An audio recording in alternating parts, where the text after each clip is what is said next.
Hello guys, welcome to one of my unplanned laag here in south of Cebu. I was staying in Moalboal. It is located south of Cebu. Nung nag-book ako, dun ko na plinano lahat ng gagalaan ko sa south of Cebu. So nag-research ako about it. I was watching some videos and I booked a tour. So I paid like 1,800. Included na doon yung safety gears, life jacket. Included na din doon sa travel, like the travel tour package, yung sapatos, helmet, life vest. Included na doon yung lunch. Tapos yung guide kasama na din. May 2 ways na para pumunta doon sa canyoneering. You can go by the zip line or pwede kayong maglakad. Ang paglalakad is, it takes 45 minutes pero masyado ka nang mabagal sa 45 minutes. Like, the maximum na talaga yun. Pero kung medyo mabilis ka naman, 30 minutes lang siguro or 20 minutes. Kaya pinili kong maglakad. Pagkadating mo doon sa endpoint ng zipline, maglalakad ka din pababa. I was doing solo and so kasama din sa binayaran ko, binigyan nila ako ng isang guide. So it was fun kasi natutukan ako ng guide and then yung guide na din yung magvi-video sa inyo. Yung activity is river trekking, magki-cliff jumping kayo, like 3 meters, 4 meters, and then sliding on the rocks. Pero kung medyo matatakutin kayo sa heights, pwede naman, may suggestion naman yung guide nyo para sa inyo. Pwede kayong dumaan dun sa gilid. Pero okay naman, marami namang hindi marunong lumangoy, pero tumatalon pa rin sila. Kasi nga, new experience na i-encounter nila yung phobia nila sa heights. At this time, ang dami ng tao. I choose 9 a.m. Pero sabi pala nila, may 7 a.m. pala. So, maganda daw 7 a.m. kasi wala pa gaanong tao, wala daw masyadong early na bubuk doon. I started 9 a.m. So, natapos ako like almost 1 p.m. or 2 p.m. na. So, matagal talaga. If canyoneering is part on your bucket list, I highly recommend you take the 7 a.m. and I highly suggest na meron kayo nung yung shoes na para sa river trekking para hindi masakit sa paa. Kasi nasugatan ako dun sa shoes kasi hindi ko nga size, medyo masikip.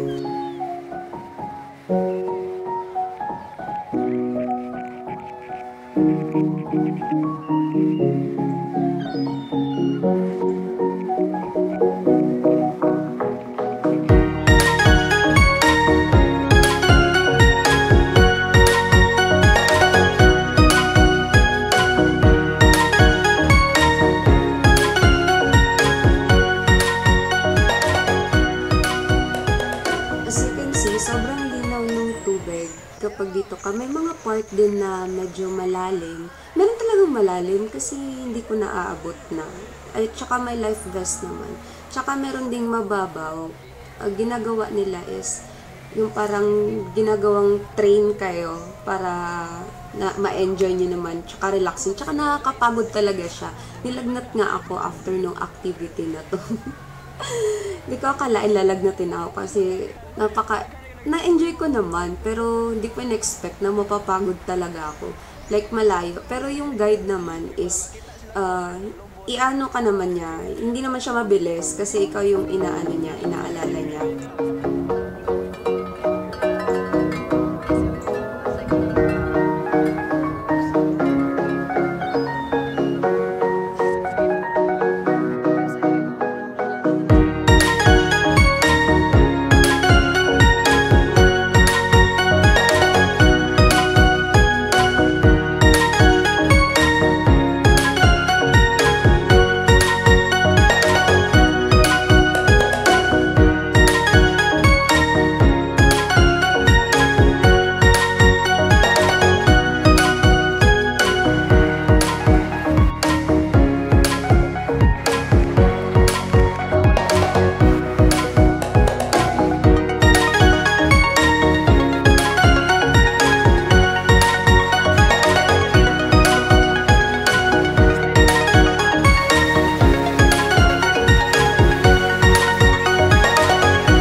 activities mo, may madadaanan kang, may mga kasi nagbo-barbecue, ganyan.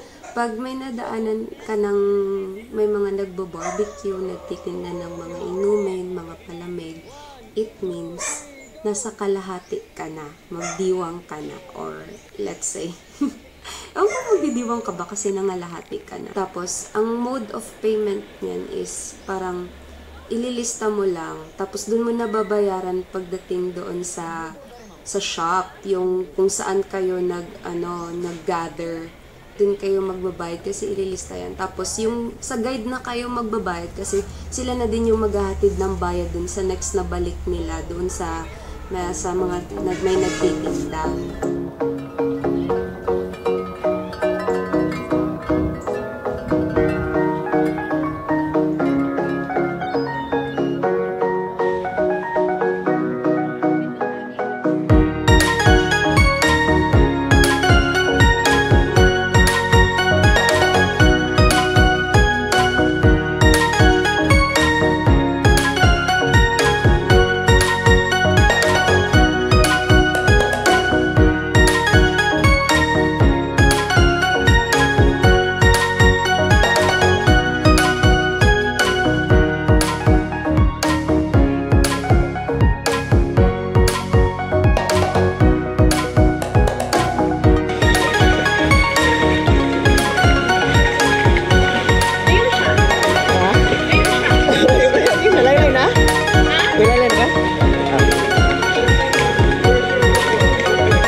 Almost 1 PM na, so nalipasan na kami ng tanghalian. So tumambay muna kami saglit dito, bumili lang kami ng makakain.